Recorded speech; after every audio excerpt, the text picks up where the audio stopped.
So we're setting today's coffee break in the context of a conversation with Reuben from Locavore. If you don't know what Locavore is, it's in the south side of Glasgow. I know that some of you aren't in the south side, and also that some of you are in Edinburgh and the rest of Scotland. Locavore is a social enterprise which exists to help build a more sustainable local food system, which is better for the local economy, the environment and communities. And it's about making the money spent on food do more for the benefit of society and our environment. And that really chimes with some of the things that we've discussed in workshops with the AoU. So as I mentioned, we're setting it in the context of the National Planning Framework Fall Call for Ideas. We held workshops in March and April, one in real life, and then we had a few online. And we got our members together, some of you are here, to gather inputs for the Scottish Government's National Planning Framework for Call for Ideas. And we submitted a written response at the end of April. So I've got a couple of little extracts to follow from that. But first, just to sort of set out the areas that we looked at. So the call asked for us to think about 5 key areas: writing postcards and sending maps to the year 2050. And we looked at it as a response back, like a postcard back from 2050. So we're imagining what changes had happened and what changes we'd like to see. So the 5 areas, there was one on climate change, one on how planning can support quality of life, health and well-being, what planning needs to do to enable an economy that benefits everyone, how planning can strengthen and protect the special character of places, and then the final area, the one in grey at the bottom, was what infrastructure do we need to plan and build to realise those long-term aspirations. So I've just extracted a few paragraphs of text. This one was set underneath what we need to do to address climate change. And within the group, we discussed valuing food as a system. So just to highlight a few key points from that, we talked about low food miles. Remember, this is set in 2050 and we're looking back. So we're saying what's happened and what was important over the last 30 years. So we've moved to low intensity food production with those shorter supply chains and invested in large town networks to get food into those towns. Looking at more sustainable food production, securing the fertility of the land. And then this last point is quite important, this having local communities that are better connected to and understand their food networks. And we were imagining food would be seen as a public service. And that came out of group work with groups at the workshops. And then this just continues on from this. And this is particularly interesting for today's conversation because we talked about how urban areas could look to incorporate food systems into their fabric and how this could then be tied into upskilling, training, local innovation, supply chain improvements, connecting everything together. And led a little bit by what was happening at the time with COVID with, I can't remember which local authority it was now, but one of them had set up a network of hubs that were dealing with getting emergency food out to residents.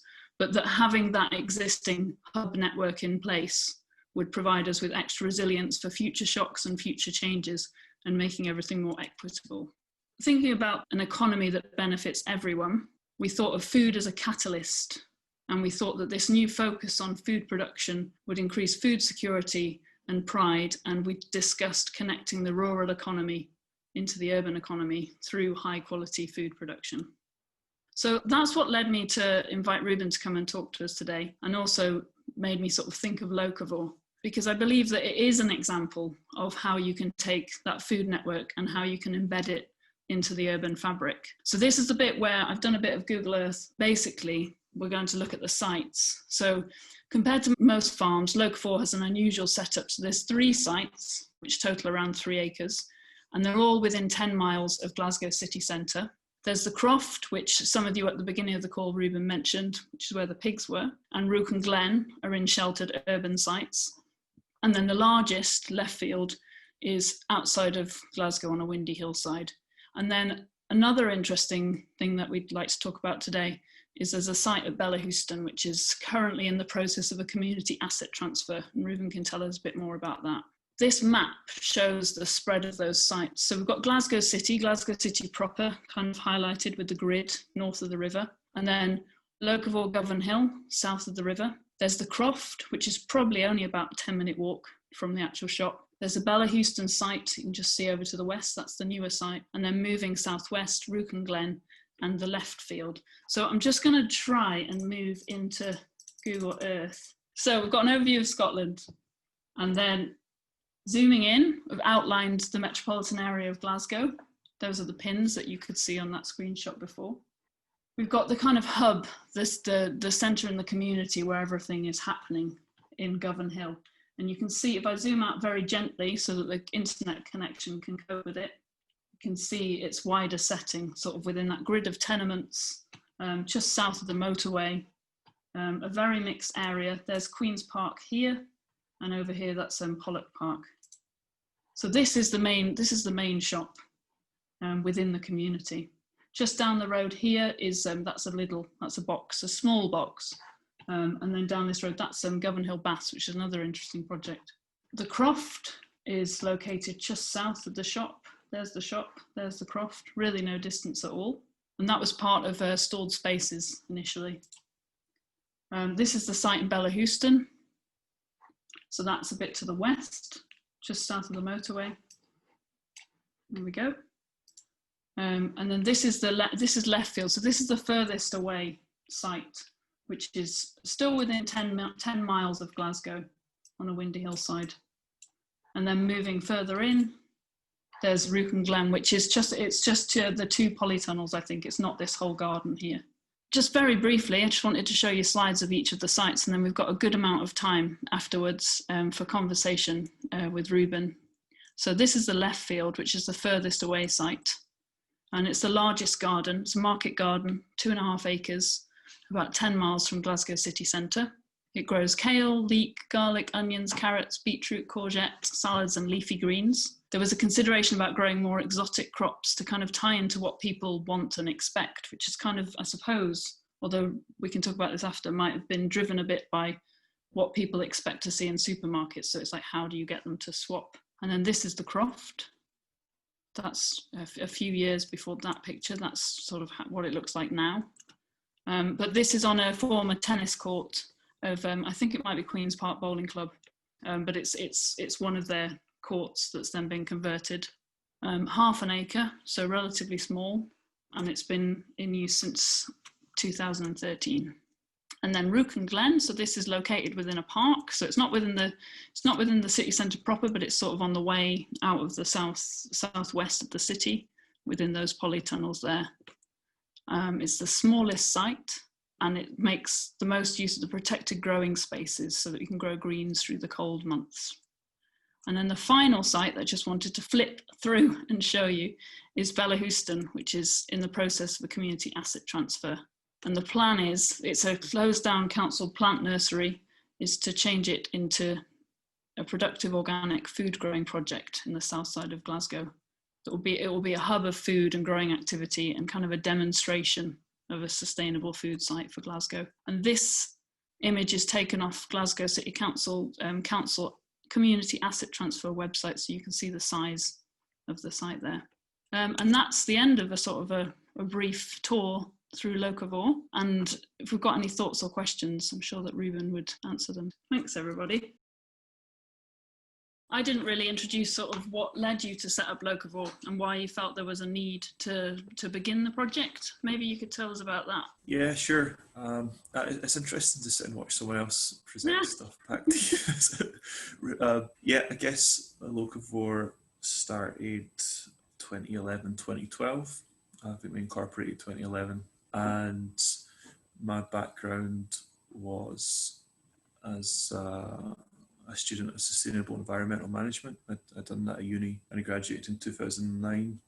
So I've been doing this I've been doing this all my working life, I suppose. I've been doing this last however many years now, 10 years or so.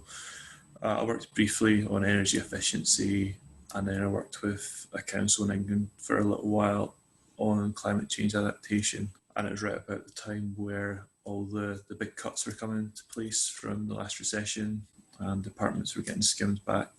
And I decided I wanted to do something more grassrooted where we could change things quicker. So I came back to Glasgow and set up a charity first called South Seeds.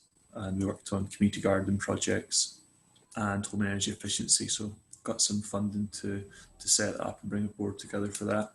At the same time, there was lots of similar projects going around with a focus on community gardening lots of climate challenge funded projects, which we're looking to engage people with the growing side of things and teaching cookery and doing a bit of, I guess, the education or the attempting to achieve behaviour change to better food choices. So more local food, more organic food, more seasonal eating.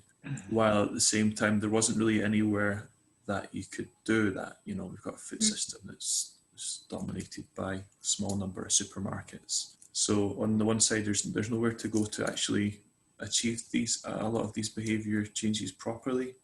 And all these organisations were heavily reliant on funding, which means, you get massive staff team for a year and a half or 2 years, and then the funding goes and the project's gone. So the idea of using social enterprise, taking that not for private profit approach, but doing things such as running a shop and growing veg and doing veg box scheme, where the business is the social outcome as well. So we do business activities, and the money from that goes back into either growing the business or doing other things which help achieve our wider aims of building a more sustainable local food economy. So that was the kind of basis of the model, and that started that off with very little money, and it's just kind of grown over time. And we've added things on. We've moved our shop a couple of times to larger locations. We've taken on more growing spaces. Our new space at Victoria Road, we opened in 2018 with the cafe as well, which added a whole other component. And I think 2018 was a time where our scale changed a lot, and our visibility in Glasgow, and at least the south side, changed a lot, and it became what the aim of the new shop was to be the sort of place that most people can get most of what they need.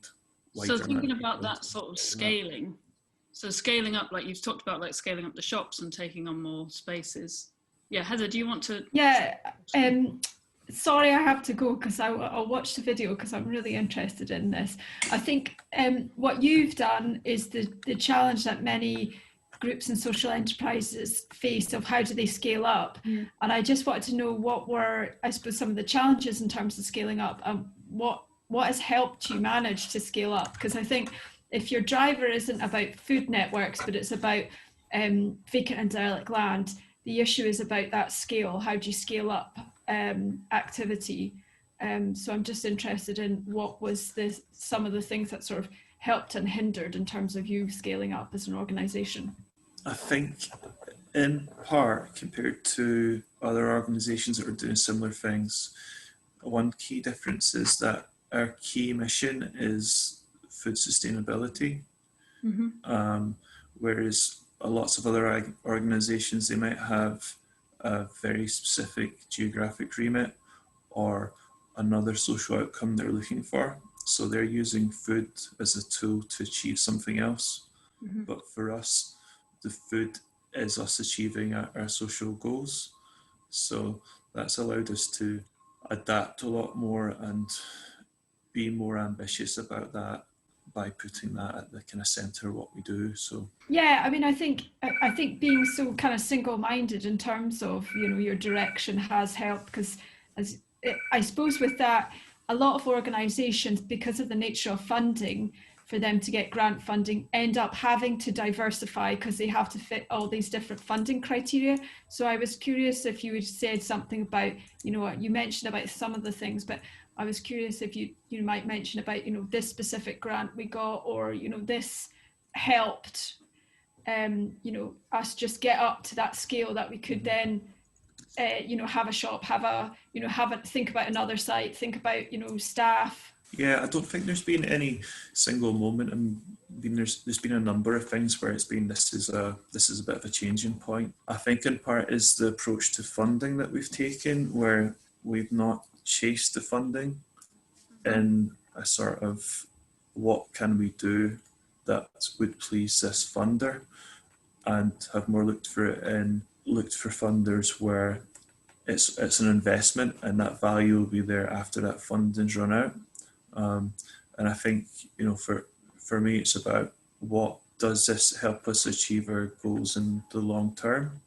So, you know, if something is, oh, it'll keep 4 people in post for the next 2 years, but we'll have to do this instead, then that's not necessarily helping me achieve the aims of Locavore. It's helping the funder achieve their aims. So there's a bit around that. And I think also just being much more business and trading focused as well. You know, it's kind of each time it's about, especially these days, anything new we do, we can look at loan finance as well, and making decisions based on being able to repay things as well. And I think there's just a general snowballing thing where, you know, the more you start to achieve, the easier doors open. Things become easier as you get bigger, because you don't need to batter on the doors so much and beg and plead to do things. And, you know, it's starting to get to the point where we get offered opportunities and have to turn them down because it's not the right time as well. So I don't know, a bit on that approach and a bit of chance and good luck. Yeah. And the generosity of strangers. Joe, does that feed into your comment about scale? Yeah, it does. But I was also interested to know if there's been any opportunity for coaching other interested communities from other cities, because I assume that you've learned a huge amount over the course of the process, and I also assume that there are people in other cities that want to do similar things that could maybe do it more quickly if they were coached by someone with such experience. Has this opportunity come up? We do a little bit in terms of hosting visits. We were getting into a pattern doing quite a lot of them last year, where other groups come and visit us for the day, and I think that's part of it, and it's definitely something I've got a lot of value from, is just visiting places elsewhere and looking at, you know, what other people are up to. Andrew, you had a question about growing and distribution. Well, I suppose really all I'm trying to find out is, what's the business plan? I mean, how does it function? What's your, you know, it's a social enterprise, but I think you've hinted to a certain extent, Reuben, that, you know, you can take up normal bank finance, etc. nowadays. So, and you're not chasing the ever depleting grant sums. I mean, how do you rent your land? Do you pay for that, or do you get something benefit out of that? Because you have to keep the price down, obviously. You know, the supermarkets have the benefit that they screw everybody in between. One assumes that's not your forte. So I'm really trying to find out how the financial model works. Okay, it's quite diverse. We've got like quite a few different business strands going on. So we have the growing, which is very difficult to make money off. This year will probably be the first year that we've had any significant or any proper surplus when you sort of account for it properly. We have a veg box scheme, which is currently providing about 1,900 veg boxes a week across central Scotland. We've got a shop on Victoria Road that's got about 10,000 transactions a month in there. We have a wholesale business, which we took over from another company, and it's quite different than all the rest. We work with mostly smaller organic producers abroad, so things like organic olive oil and almond and fig producers, and we import that to the UK and sell to other shops.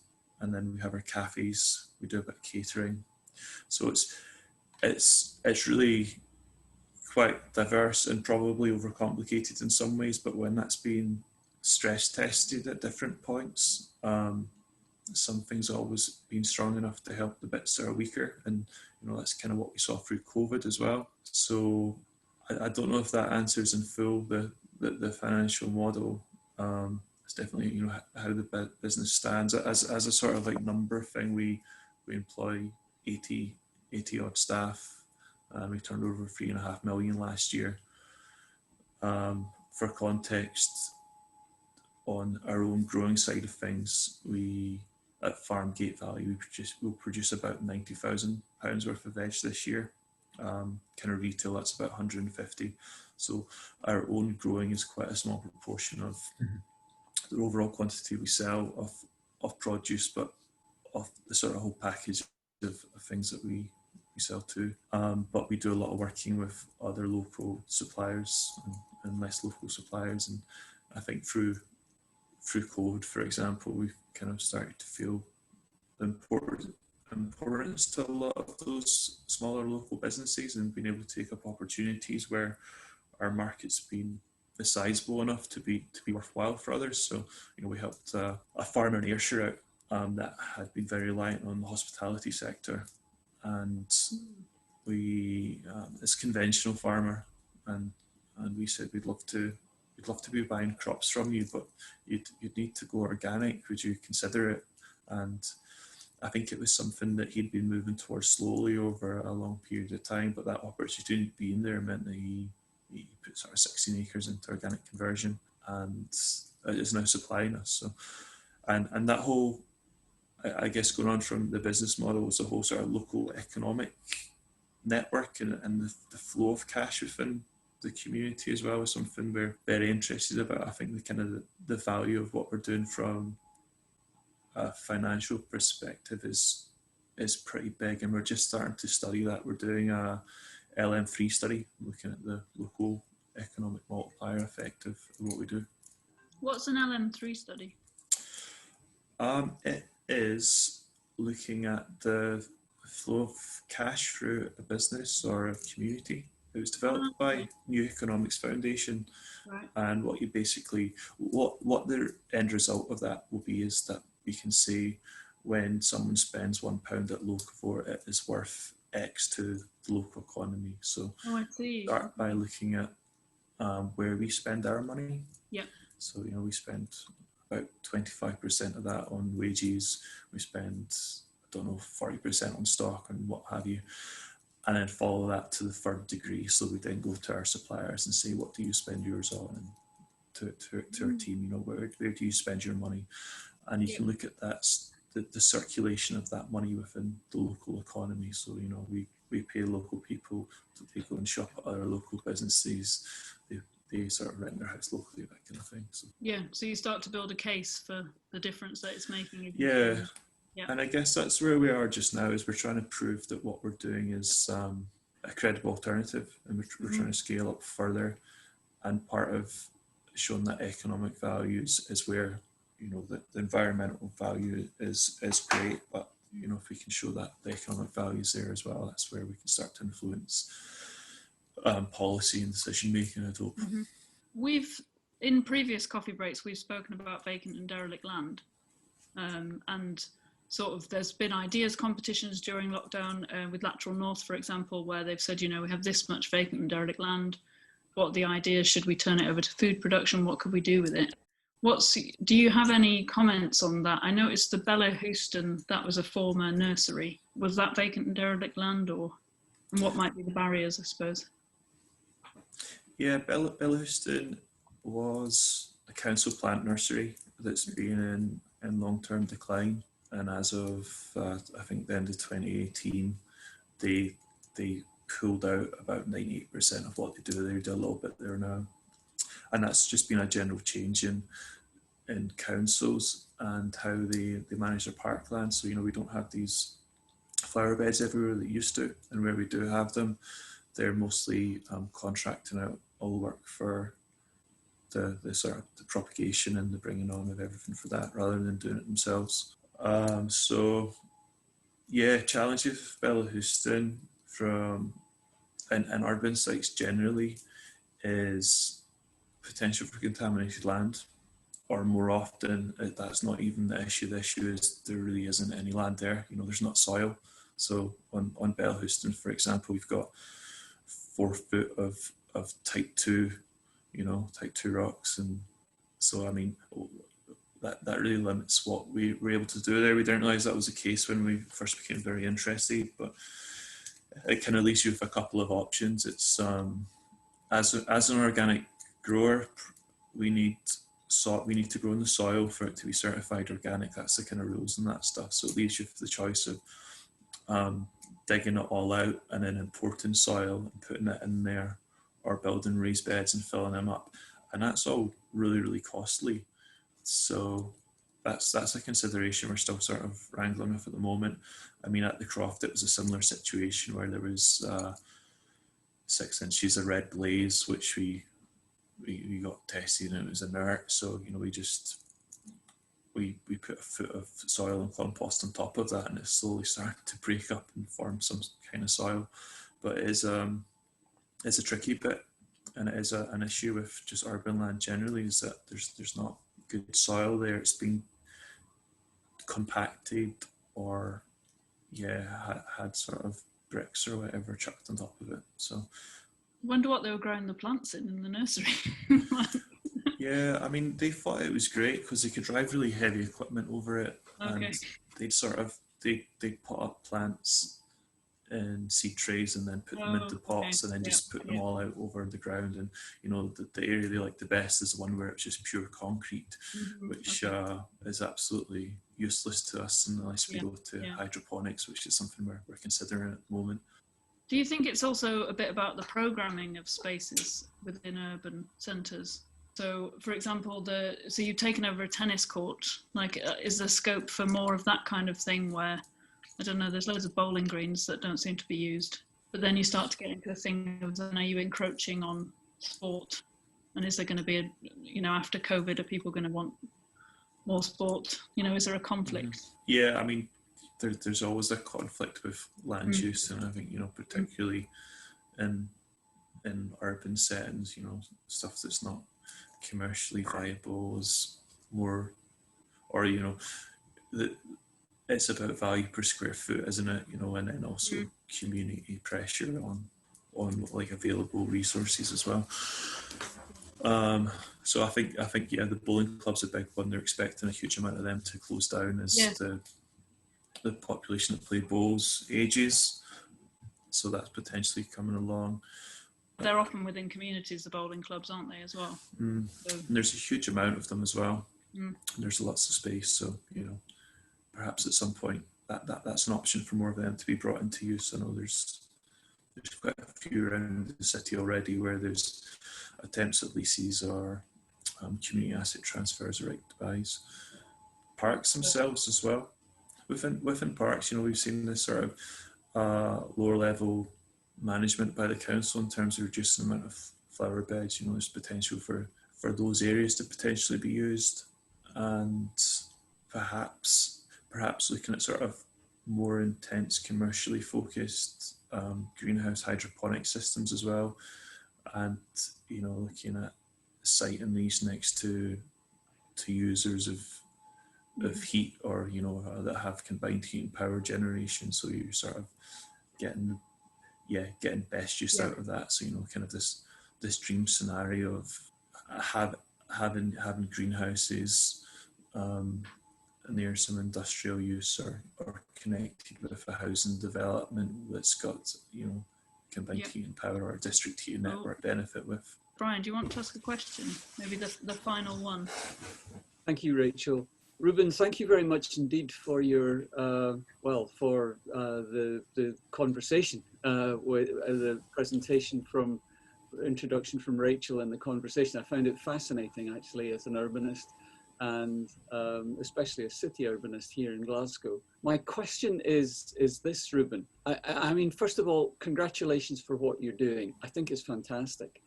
And I was just wondering what your interaction is with the communities where you're based.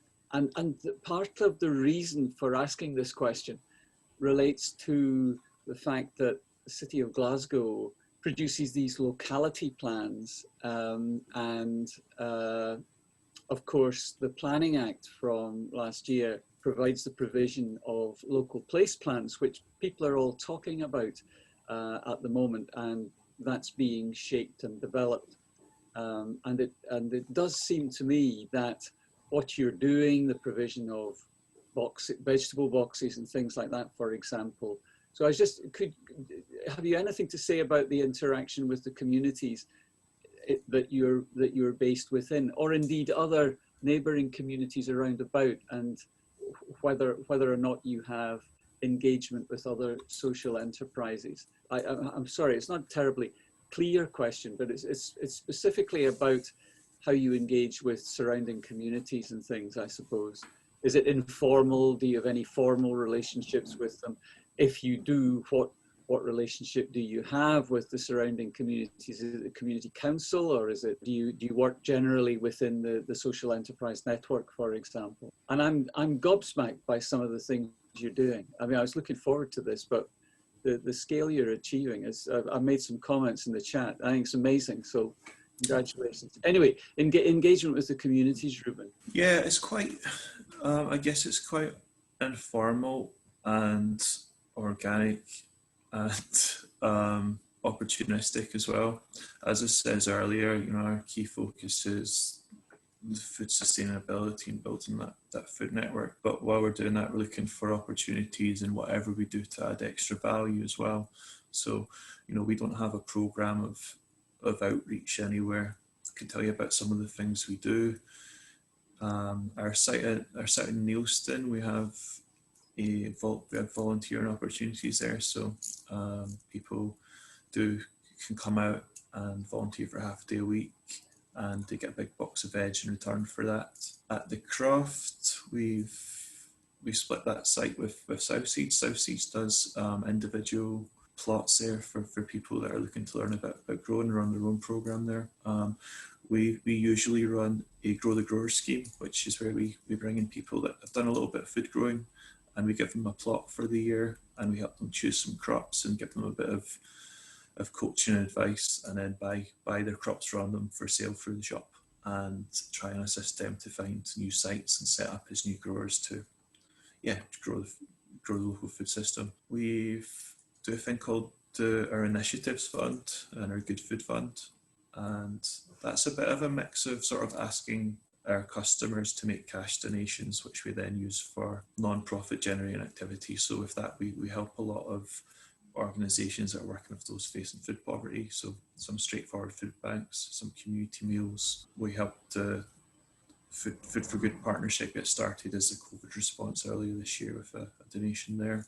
And then, yeah, just sporadic connections with things. So with other organisations, things like, I think at the moment working with Refugee have started taking vegetables from us. We've given them a sort of lower price on things, and they've got some funding, and they're paying us to send them vegetables each week. And I guess like informally working with other organisations a bit like yourselves, that sort of knowledge transfer thing of visiting places and having others visit us, doing things like this every now and again, and just being really open and transparent about what we're doing and how we're doing it, and hoping we can grow fast, but hoping people can copy us as well and generally change it. No, it's really impressive what you're doing, and I think definitely that thing about weaving it into the urban fabric has definitely been really interesting, and I think ties into the comments that we made in the MPF4 input about that. But yeah, I think we've reached the end of our coffee break. So thank you very much for coming along, Reuben, and thanks to everybody else who popped in. And if anyone has any questions or follow-up thoughts and things, feel free to send them to me and I can forward them on. I'm happy to do so. Thank you, everybody, and hope you have a good week.